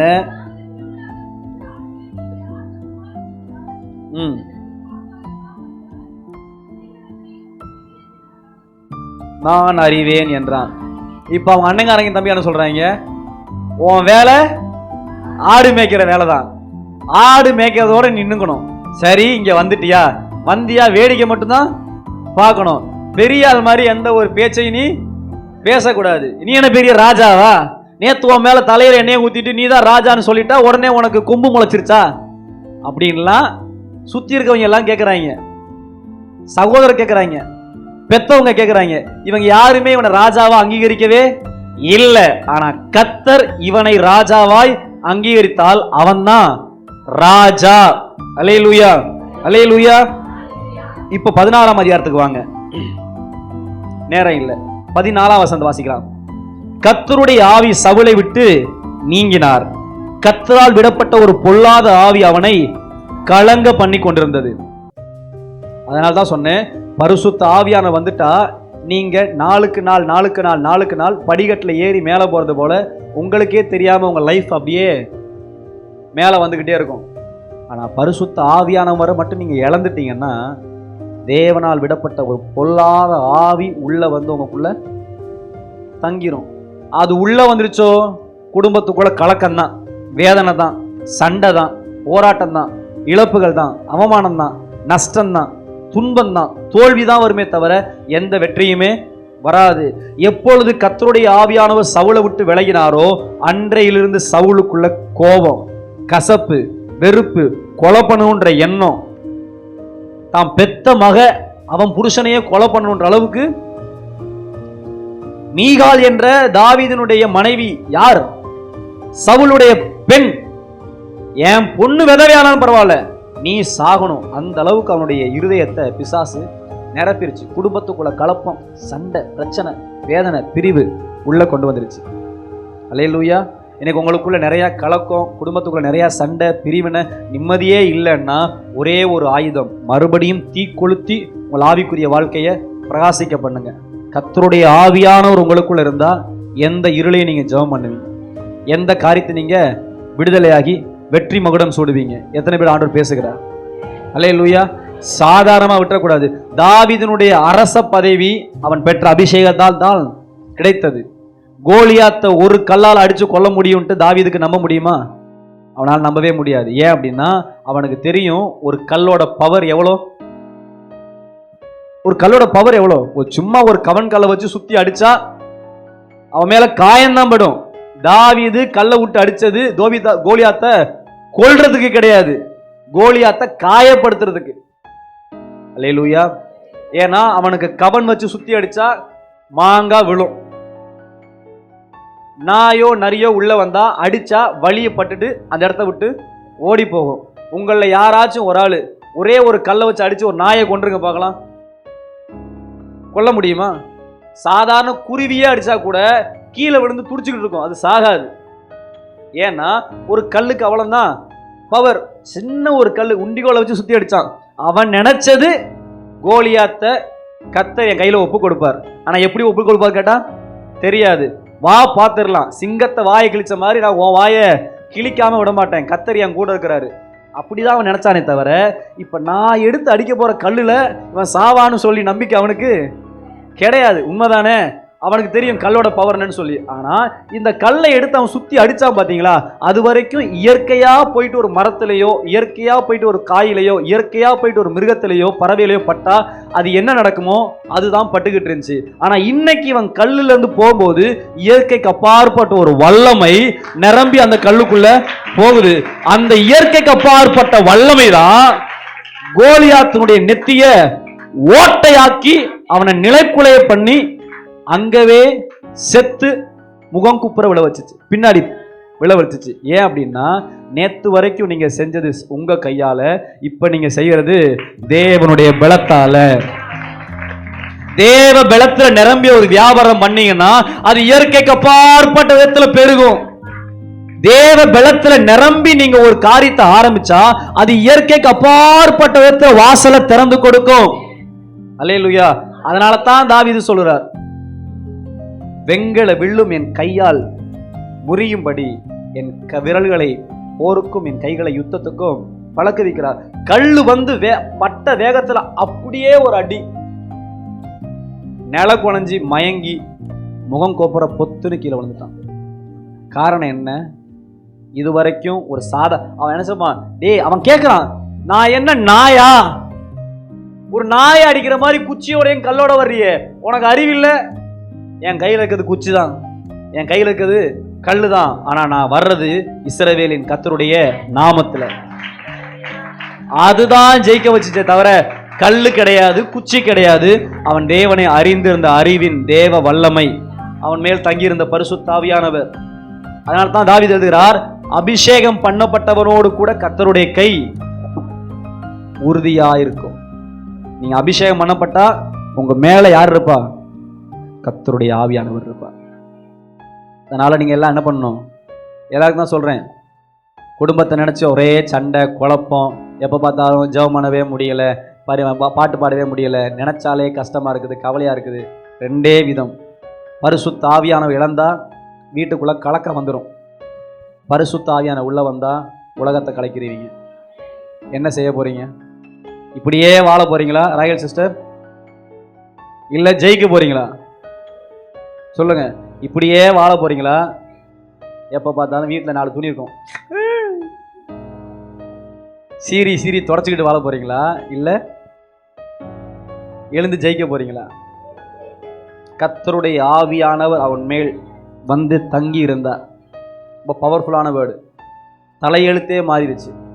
கொஞ்ச நாள் கழிச்சு பார்த்தா அண்ணன் தம்பிலாம் சொல்றாங்க, தாவீதின் ராஜாவே, தாவீது ராஜாவே, தாவீது ராஜாவே எல்லாரும். அதுக்கப்புறமா தாவீதின் படையிலே அவங்க அண்ணங்காரலாம் வந்து சேர்த்துட்டாங்க. அல்லேலூயா. எவனா ஆடு மேய்ச்சேன், ஆடு மேய்க்கிற வேலையை விட்டு ஏன்னா இங்கே வந்தவன்னு சொன்னவங்க, அப்பா எங்களுக்கு உங்கள் அரசாங்கத்தில் ஏதாவது வேலை கிடைக்குமா அப்படின்ற அளவுக்கு வந்து சேர்ந்துட்டாங்க. ஏனென்றால் தேவன் ஒரு மனிதனை உயர்த்த, அவன் வாழ்க்கையை செழிக்க வைக்க உங்களிடத்துக்கு கர்த்தர் கொடுத்திருக்க மிகப்பெரிய வல்லமை பரிசுத்த ஆவியின் அந்நிய பாஷை. சொல்லுங்க, அந்நிய பாஷை அற்புதத்தின் திறவுகோல். அந்நிய பாஷை அற்புதத்தின் திறவுகோல். அந்நிய பாஷை பேசுகிறவன் தன் எல்லையை விரிவடைய செய்கிறான். பக்தி விருத்தி மட்டும் கிடையாது, தன்னுடைய பொருளாதாரத்தை, தன் சமாதானத்தை, தன் பாதுகாப்பை, தன்னுடைய நன்மைகளை, தனக்கான ஆவிக்குரிய எல்லைகளை பெரிதாக்கி கொண்டே இருக்கிறான். அல்லேலூயா. இரண்டாவதாய், ஒரு மனுஷன் பலனடைய வேணும்னா முதல்ல தேவை என்னது? நிகரே இல்லாத ஒன்று, பரிசுத்த ஆவியானவருடைய வல்லமை. உங்களுக்கு செய்வன, சூனிய, மந்திர, ஏவல்னு போட்டு என்னென்ன போட்டு இறுக்கி கட்டி வச்சிருந்தாலும் கர்த்தருடைய ஆவியானவர் இறங்குனா சணல் பட்ட நெருப்பு போல அப்படியே ஃபுல்லா பிஞ்சு விழுந்துடும். எனக்கு ஒரு சாட்சி சொன்னாங்க. ஒரு ஊழியக்காரருக்கு எதிராக சூனியம் பண்ணணும்னு சொல்லி காலடி மண்ணை ஒரு அம்மா எடுத்துட்டு ஒரு மந்திரவாதிகிட்ட போயிட்டு பொட்டலை கட்டி கொடுத்துருச்சு. அதை அந்த மந்திரவாதி வாங்கி தன் கையில் எடுத்தானா கை சுட்டு புண்ணாயிருச்சு. புரிஞ்சா உங்களுக்கு? ஒரு சாட்சி சொன்னாங்க. அந்த மந்திரவாதி திரும்ப ரசிக்கப்பட்டு இன்னைக்கு கர்த்தருடைய ஊழியக்காரனா இருந்தாரு. அவர் சொன்னாரு, நான் ஒரு கிறிஸ்தவ போதகனுக்கு சூனியம் வைக்கும்படி என்னிடத்துல வரப்பட்ட ஒரு அம்மா, நான் சொன்னேன் அவருடைய துணி, முடி, மண்ணு, இந்த மூணுல ஏதாவது அவனை கொண்டு வா. துணி கிடைக்கல, முடி கிடைக்கல, கடைசியில் அவனுக்கு என்ன கிடைச்சிச்சு? மண்ணு கிடைச்சிச்சு.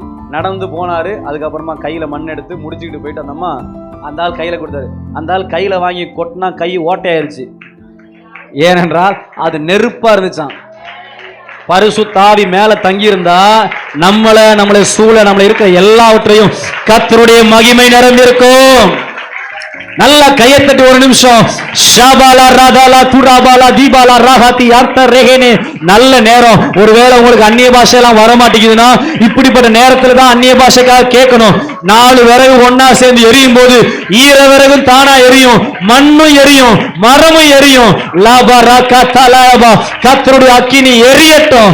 புதிய வருஷத்துல போறீங்க, புதிய துவக்கம் ஆரம்பிக்கட்டும். இதோட எல்லாம் உடையிட்டோம், இதோட நொறுங்கட்டும். உங்க வாழ்க்கையில கர்த்தருடைய பலன், கர்த்தருடைய பலன், கர்த்தருடைய பலன், கர்த்தருடைய பலன், கர்த்தருடைய பலன் ஒவ்வொருவர் மேலையும், ஒவ்வொருவர் மேலையும், ஒவ்வொருவர் மேலையும், உன்னை கட்டி வைத்திருக்கிற ஆவிகள் மேல், உன் சண்டையின் மேல், உன் குடும்பத்தில் இருக்க மனுஷர்கள் மேல். கோலியாத்தை போலவும் புருஷன் இருக்கிறான், கோலியாத்தை போலவும் புள்ள இருக்கிறான், கோலியாத்தை போலவும் கடன் இருக்கிறான், கோலியாத்தை போலவும் வியாதி இருக்கிறான். விடாத கர்த்தருடைய நாமத்தை நம்பு, எழும்பு. கர்த்தருடைய அக்கினை பற்றி எரியட்டும், உன்னை நிரப்பட்டும், தொடட்டும், வெட்டி வீழ்த்தி எரி. இது நேரம், இதுவே அந்த நேரம். உன் பட்டயத்தை எடு, வெட்டு, விடாத. ஷாபாபா ராபா லாதா ராபா ரிஹத்தனமன் தலரபலபா. ஆவியானவரே மக்கு மகிமை, ஆவியானவரே மக்கு மகிமை, ஆவியானவரே மக்கு மகிமை. இயேசு சொன்னார், நான் போகிறேன், ஆனால் என்றைக்கும் உங்களோடு கூட இருக்கும்படி ஒரு தேற்றர வாளனை உங்களுக்கு அனுப்புகிறார். பிசாசுனுடைய மிகப்பெரிய தந்திரத்தில் ஒன்று என்ன தெரியுமா? கவலை கவலை கவலை, சோர்வு சோர்வு, கண்ணீர் கண்ணீர், அவமானம், கஷ்டம், கடன் சொல்லி உங்களை அப்படியே சோர்வாக்கி சோர்வாக்கி சோர்வாக்கி சோர்வாக்கி உங்கள் வாயில ஜபமும் வேதமும் அந்நிய பாஷையும் இல்லாமல் ஆக்கிடுவான். அது இல்லைன்னா பிசாசு உங்களுக்குள்ள பூந்து கலக்க பண்ணுவான். 13ஆம் வசனத்தையும் 14ஆம் வசனத்தையும் 1 சாமுவேல் 16 நீங்க மறக்கவே கூடாது. கர்த்தருடைய ஆவியானவர் உள்ள வந்தா கோலியாத்தை ஜெயிப்பீங்க. கர்த்தருடைய ஆவியானவர் இழந்தீங்களோ கலக்கம் பிடிச்சிரும். தேவனுக்கு பிரியமில்லாததெல்லாம் செய்வோம். கடைசியில சவுல் தற்கொலை பண்ணி செத்து போனான். தன் பட்டயத்தை நிற்க வைத்து அதன் மேலே விழுந்து அவன் செத்து போனான். கர்த்தருடைய ஆவியானவர் நமக்கு இல்லைன்னா நம்ம வாழ்க்கையில எவ்வளவு பெரிய கூட்டம் நம்ம பின்னாடி இருந்தாலும் வாழ்க்கையின் முடிவு பரிதாபமா இருக்கும். தாவீதுக்கு பின்னாடி, சவுலுக்கு பின்னாடி ஒரு பெரும் திரள் கூட்டம் இருந்தது. ஆனா அது எதுவுமே சவுலினுடைய மரணத்தை தடுக்க முடியவே இல்லை.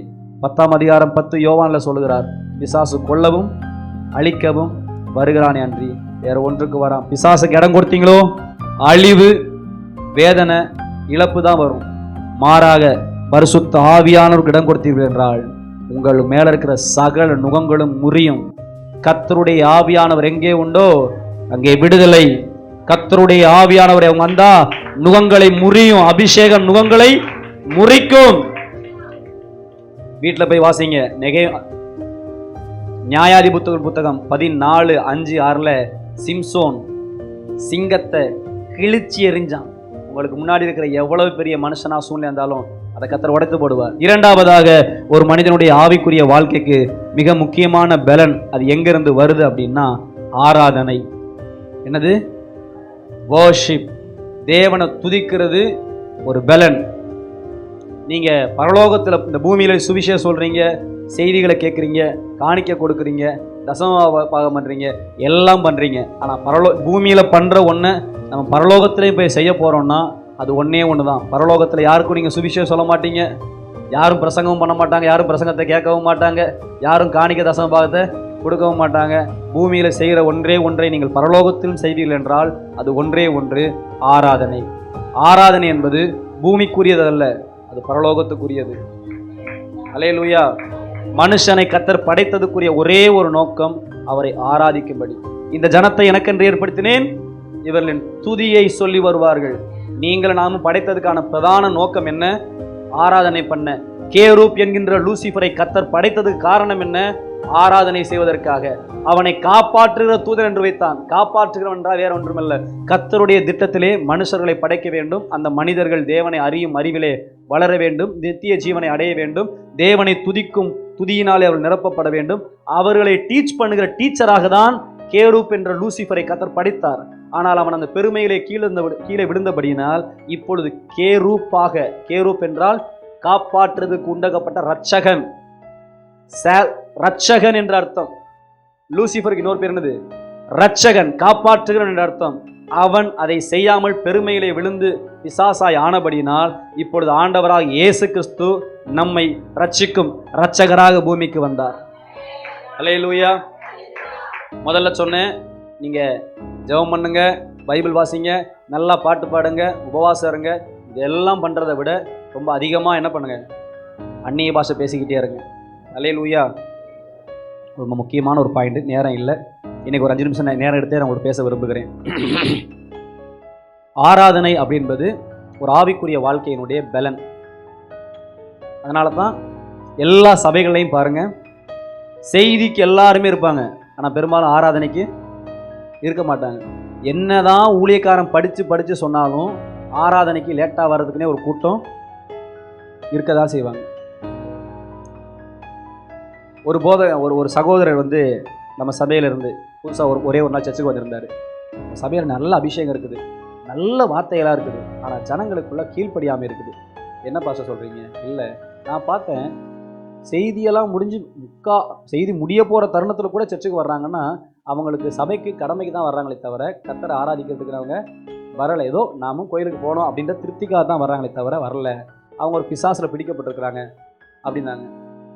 நானும் டிசைனாக சொல்லி பார்த்துட்டேன், திட்டியும் சொல்லி பார்த்துட்டேன், அன்பாவும் சொல்லி பார்த்துட்டேன், வெளிப்பாட சொல்லி பார்த்துட்டேன். அவங்க அதில் வந்து வெளியே வரலை. நான் அதை தியானிக்கும் பொழுது எனக்கு ஆண்டவர் கொடுத்த வெளிப்பாடு சொல்கிறேன். அது ஒரு பார்வோனின் ஆவி. அது ஒரு சொல்லுங்க, பார்வோனின் ஆவி. நீங்கள் பார்வோனின் ஆவியில் பிடிக்கப்பட்டீங்கன்னா உங்கள் வாயில் பாட்டு வராது, ஆராதனை வராது. எல்லா சபையே சேர்ந்து அக்கினியாக பாடி தூச்சிருக்கும். அப்போ தான் ஒரு அம்மா உட்காந்து பேனு குத்திட்டு இருக்கும், பல்லு நோண்டிகிட்டு இருக்கும், கீழே உட்காந்து பாயை பிச்சுட்டு இருக்கும், அப்படியே உட்காந்து செத்த போன மாதிரி தூங்கிட்டு இருக்கும். இவ்வளோ ஸ்பீக்கர் காது பக்கத்தில் வச்சு டம்முன்னு அடித்தா கூட உங்களுக்கு என்ன வர மாட்டேங்குது? பாட்டு தெரியல, பாட்டு போடுறாங்களே, கையை தட்டியாச்சும் பாடணும் இல்லை? அவ்வளோ சவுண்டுக்குள்ளேயும் கோட்டை சவுண்டு கேட்குதுன்னா பாருங்க. ஏதோ ஒரு நாள் நமக்கு ஏதோ ஒரு காரணம் இருக்குது, உடம்பு முடியலை, இல்லை பஸ் மிஸ் ஆயிடுச்சு, சம்திங் ஏதோ ஒன்று நடந்தால் நீங்கள் லேட்டாக வர்றதில்ல, நியாயம் இருக்குது. எப்போவுமே நீங்கள் லேட்டாக வர்றீங்கன்னா நீங்கள் சிந்திச்சு பாருங்கள், இன்ட்ரெஸ்ட் இல்லை. ஒத்துக்கிறீங்களா?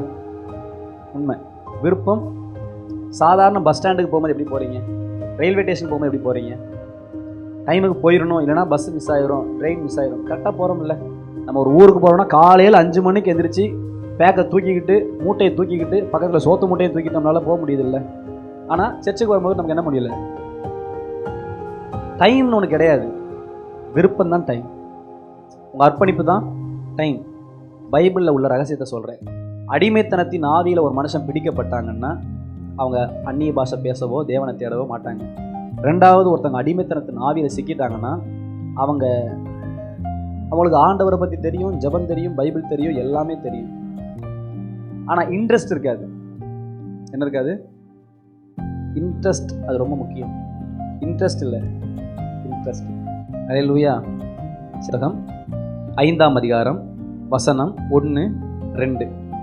மோசேயும் ஆரோனும் பார்வோனிடத்தில் போய், இஸ்ரவேலின் தேவனாகிய கர்த்தர் வனாந்திரத்திலே எனக்கு பண்டிகை கொண்டாடும்படி என் ஜனங்களை போகவிட வேண்டும் என்று சொல்லுகிறார் என்றார்கள். போதும். ஞாயிற்றுக்கிழமை ஆராதனை என்பது தேவ பிள்ளைகளுக்கு என்ன? ஃபெஸ்டிவல், பண்டிகை. ஞாயிற்றுக்கிழமை ஆராதனை என்னது?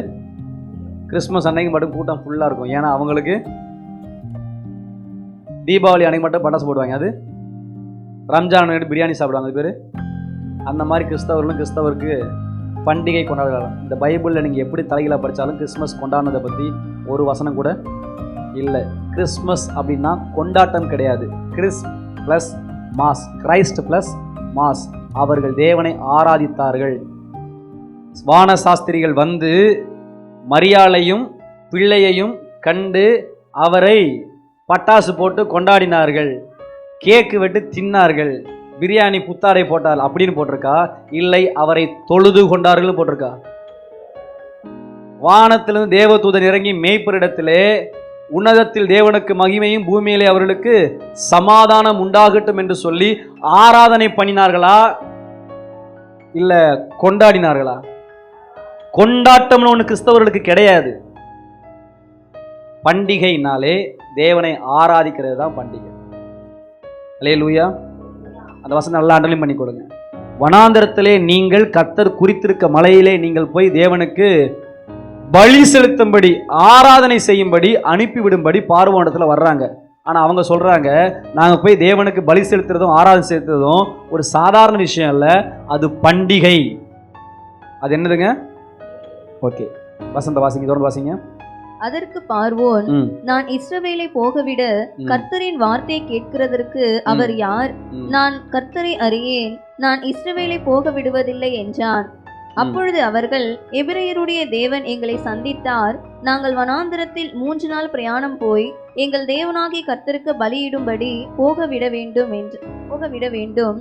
போகாதிருந்தால் அவர் கொள்ளை நோயும் பட்டயமும் எங்கள் மேல் வர பண்ணுவார் என்றார்கள். தட்டி சொல்லுங்க.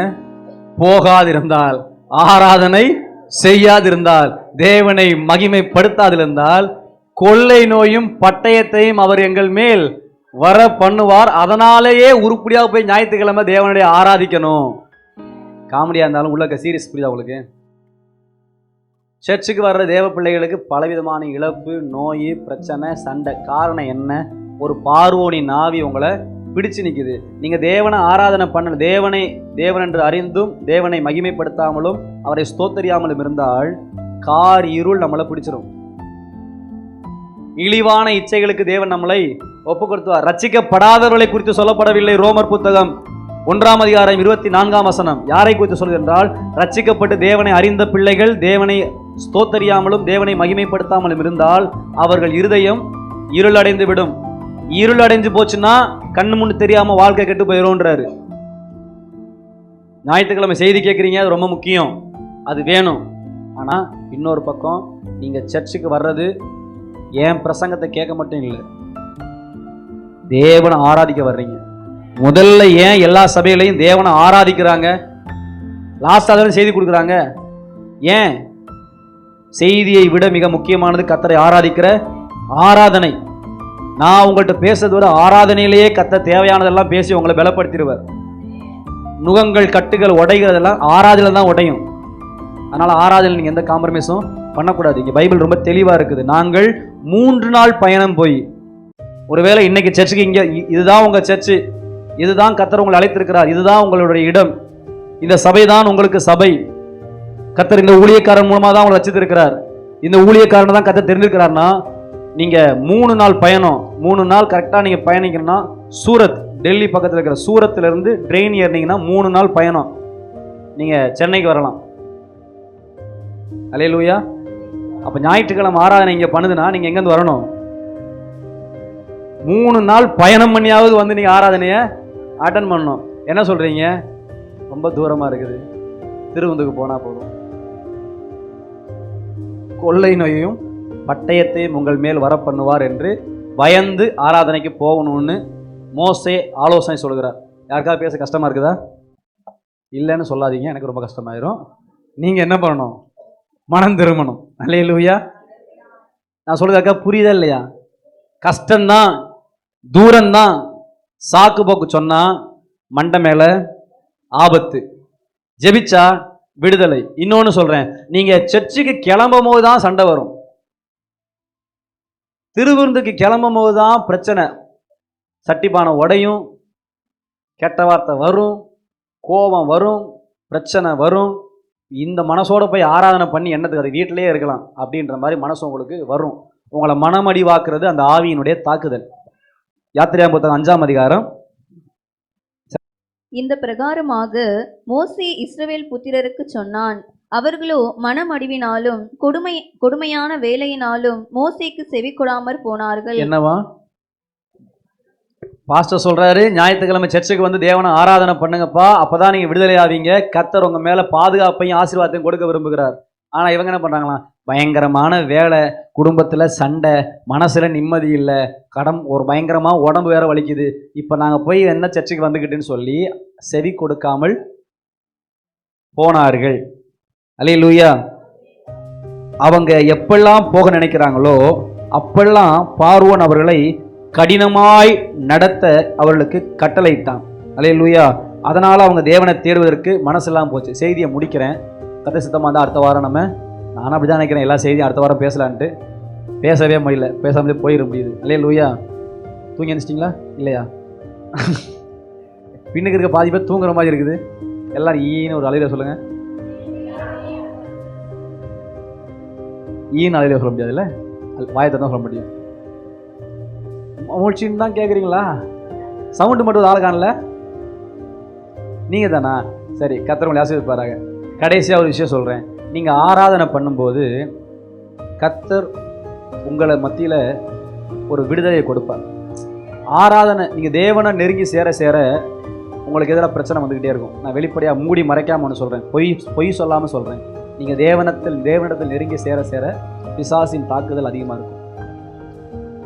நீங்கள் ஜெபம் பண்ணாமல், ஆண்டவரை தேடாமல், துணிகரமாக பாவமாக பண்ணி பாருங்கள், அன்றைக்கி பல நேரத்தில் உங்களுக்கு சந்தோஷமாக தான் இருக்கும், சண்டையே வராது, எல்லாம் ஹாப்பியாக இருக்கும். நேற்று ஒருத்தன் இந்தியாவினுடைய 2025 சிறந்த மனைவியின் பட்டம் இவளுக்கு தான் அளிக்கப்படும் அப்படின்னு என் ஃப்ரெண்ட் ஒருத்தன் ஸ்டேட்டஸ் போட்டிருந்தான்.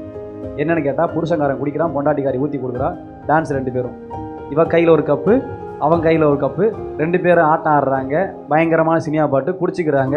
இப்படி ஒரு மனைவி கிடைக்க கொடுத்து வைத்திருக்க வேண்டும். என்ன 2 பேரும் சேர்ந்து நரகத்துக்கு போகிறீங்க, வேற ஒன்றும் கிடையாது. ஒரு குடிகார புருஷனுக்கு குடிகார மனைவி கிடைச்சிட்டா வீட்டில் சண்டை வருமா? 2 பேரும் கட்டிக்க போட போகிறாங்க, 2 பேரும் திட்டிக்க போகிறாங்க, 2 பேரும் அடிச்சுக்க போகிறாங்க, 2 பேரும். ஆனால் ஒருத்தி மட்டும் நல்லவளாக இருந்து, நீ திருந்தணும், நீ குடியை விட்டுறணும், நீ கடவுள்கிட்ட வரணும், உன் நோய் வந்துடக்கூடாது, நீ செத்துடக்கூடாதுன்னு கஷ்டப்பட்டா அந்த வீட்டில் என்ன தான் வரும்? எத்தனை வீட்டில் வருது? அப்போ நீங்கள் கரெக்டாக இருக்கிறீங்கன்னு அர்த்தம். அல்லேலூயா. பைபிள் சொல்லுது, அப்போஸ்தலனாகிய பவுலையும் சீலாவையும் அடித்து, சட்டைகளை கிழித்து, அவமானப்படுத்தி, அநேக அடிகளை அடித்து மரத்தில் மாட்டி வச்சுருந்தாங்களாம். கட்டி வைக்கல, சட்டையை கழட்டி ஹேங்கரில் மாட்டுற மாதிரி. ஒரு மாடு பார்த்துருக்கீங்களா? இந்த பன்னி மாடெல்லாம் தூக்கிட்டு எப்படி இருப்பாங்க? இன்னும் நான் எனக்கு புரியுற மாதிரி சொல்லுங்கள். இங்கே யாரை பார்த்துருக்கீங்க? நீங்கள் பார்த்துருக்கீங்க? உங்கள் இப்படி பேசினா தான் எல்லாரும் முடிஞ்சு தெரியுது. குல்ஃபீட் எங்கேயே வச்சல அடுத்த வருஷத்தில். உண்மையால தான். ஏன்னா இங்கே இருக்கிறதுனால பக்கத்தில் இருக்கலாம், தூங்குறீங்களா இல்லைன்னு தெரியல. இந்த பொண்ணு இப்போ தான் கொட்டாய் விடுது. சரி, நீங்கள் என்ன பண்ணணும்? இங்கே வச்சு பேசினா எல்லாரும் தெரியும் போல இருக்குது. என்ன சொல்ல வரேன்னா, நீங்கள் பார்த்துருக்கீங்களா எப்படி இருக்கும்? கட்டிட்டு உள்ள கடவுள் அதுக்கு பேர் தான் மாட்டி வைக்க. தொழு மரத்தில் மாட்டி வச்சாங்க, அந்த மாதிரி மாட்டி வைக்கிறாங்க. அதுவும் சும்மா சூப்பராக அடின்னு அடித்து, ட்ரெஸ் எல்லாம் பிச்சு, ஊரே அவங்கள காரி துப்பி, மனசுக்குள்ளேயும் வேதனை, உடம்புலையும் வேதனை, பாதி சட்டை வேற இல்லை. இப்போ எங்கே வச்சுருக்காங்களாம்? ஹேங்கரில் மாட்டி வச்சுருக்காங்களாம். நைட்டில் வழக்கம் போல் இவங்களுக்கு பாடி ஆண்டவர் துதிக்கிற நேரம் வந்துருச்சு. இந்த பக்கம் என்னுடைய கற்பனை, வாய் வெடிச்சு, மூக்குவாயில் ரத்தம் வந்து, மண்டையெல்லாம் இப்படி கிடக்குது, தலைகீழாக இருக்கிறாங்க. எப்படி இருக்காங்க? கொஞ்சம் யோசிச்சு பாருங்க. இப்படி தலைகீழாக வந்துட்டு சியா பவுல் கேட்டிருப்பாரு. பவுல் சொல்லிப்பாரு, பவுலு என்னாச்சு? சரி, நமக்கு ஜெபிக்கிற நேரம் வந்துருச்சு, நம்ம என்ன பண்ணுவோம்? கர்த்தரை துதிப்போம். அல்லேலூயா. அப்போஸ்தலர் புத்தகம் 16ஆம் அதிகாரம் 29ஆம் வசனம். அவங்க உடம்புல காயம், அவமானம், மனசுக்குள்ள வலி, ஆனால் கர்த்தரை ஆராதிக்கணுன்ற விஷயத்தில் அவங்களுக்கு எந்த ஒரு காம்ப்ரமைஸுமே இல்லை. அப்போ நீங்கள் வீட்டில் சண்டை பிரச்சனை, ஜெபம் பண்ண முடியல, சர்ச்சுக்கு வர முடியல, உடம்பு வலிக்குது, கையில் பணம் இல்லை, கஷ்டமாக இருக்குது, பஸ்ஸை விட்டுட்டேன்னு சொல்லி நீங்கள் சொல்கிற சாக்கு போக்கெல்லாம் ஏற்றுக்கலாமா ஏற்றுக்கூடாதா? ஏற்றுக்கலாமா ஏற்றுக்கூடாதா? நான் ஏற்றுக்கக்கூடாதுன்னு சொல்கிறவங்களாம் பார்க்குறேன். ஏற்றுக்கலாமா ஏற்றுக்கூடாதா? பார்க்கலாம். நீங்களாம் எப்படி வரீங்க? வாசிங்க 16:29 வாசிங்க. அப்பொழுது அவன் தீபங்களை கொண்டு வர சொல்லி உள்ளே ஓடி அதுக்கு முன்னாடி நடுராத்திரியிலே எத்தனை வசனம்? 25 பாருங்க. நடுராத்திரியிலே பவுலும் சீலாவும் ஜெபம் பண்ணி தேவனை துதித்து பாடினார்கள். எப்படி ஜெபம் பண்ணி? எல்லாம் இப்படி நல்லா முடிஞ்ச வரைக்கும் தலையை பின்னி திருப்பிக்கோங்க. முடிஞ்ச வரைக்கும் இன்னும் நல்லா. இதுக்கே முடியல, அவனுக்கு தலை தொங்கி அப்படியே வாசிங்க எல்லாருமே. நடுராத்திரியிலே ஜெபம் பண்ணி வாசிப்பேன். நீங்களா எல்லாரும் இப்படி நீ வாசிமா, நீ மட்டும் வாசிக்கிறதுனால கிரேஸ் பெற்ற எல்லாம் எடுத்துருப்பேன். நடுராத்திரியிலே எல்லாம் இல்ல, ஒரு நிமிஷம் மைக் இந்த கல்ல ஊத்தி கட்டி மாட்டேன். எல்லாம் திரும்ப தொங்க இப்படி தள்ளுங்க. இல்ல அப்பதான் ஃபீல் புரியும். நடுராத்திரியிலே பவுலும் சீலாவும் ஜெபம் பண்ணி தேவனை துதித்து பாடினார்கள். இந்த பாருங்க, இந்த மாதிரி உட்காந்துக்கிட்டு துதித்து பாடுதாரலாம். கர்த்தர் அதை கனம் பண்ணினார். இவ்வளவு சூழ்நிலையும், இவ்வளவு கஷ்டத்திலையும், இவ்வளவு போராட்டத்திலையும், இவ்வளவு உடம்பு காயத்திலையும் கர்த்தரை ஆராதனை பண்றாங்களேன்னு சொல்லி தேவன் அதை எல்லாரும் நல்லா இருக்கும் போது ஆராதனை பண்றதை கர்த்தர் கனம் பண்றதை விட இந்த மாதிரி நீங்க காயப்பட்டவங்க ஆராதனை பண்ணும்போது கர்த்தர் ரொம்ப அதிகமா வாசிங்களேன். காவலில் வைக்கப்பட்டவர்கள் அதை கேட்டு கொண்டிருந்தார்கள். சடதியிலே சிறைச்சாலையின் அஸ்திபாரங்கள் அசையும்படியாக பூமி மிகவும் அதிர்ந்தது. உடனே கதவுகள் எல்லாம் திறவுண்டது, எல்லாருடைய கட்டுகளும் கழன்று போயிற்று. போதும். ஜெபம் பண்ணது எத்தனை பேரு? தலையில தொங்குன எத்தனை பேரு? சத்தத்தை எல்லாருமே எவ்வளோ தூரம் சத்தம் போச்சோ அவ்வளோ தூரம் பூமி அதிர்ச்சி வந்துச்சு, அலங்கம் உடஞ்சிச்சு, சங்கிலி கிழிஞ்சிச்சு, இரும்பு கதவுகள் உடஞ்சிச்சு, எல்லாரும் விடுதலை ஆகிட்டாங்க. உங்கள் வீட்டில் புருஷங்க இருக்கிறாரு, பிள்ளைங்க இருக்குது, கட்டப்பட்டிருக்கிறாங்க, பாவத்தில் இருக்கிறாங்க.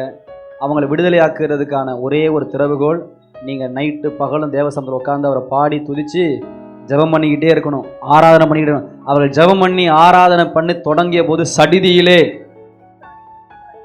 அசைந்தது, இரும்பு கதவுகள் திறவுண்டது.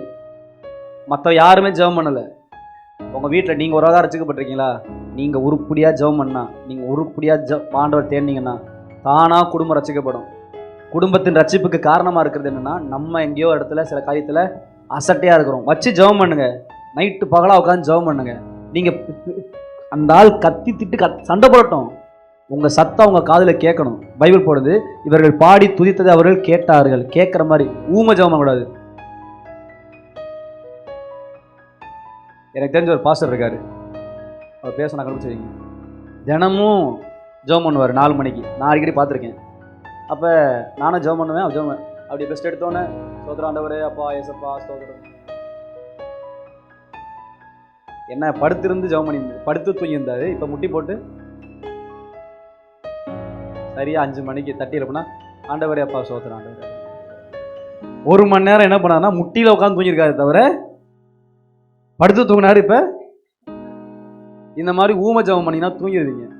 ஒழுங்கா சத்தியத்தை நம்பி தேவனை விசுவாசிச்சு நல்லா ஜெபம் பண்ணி பாருங்க, வாழ்க்கையின் கதவுகள் தானே திறக்கும்.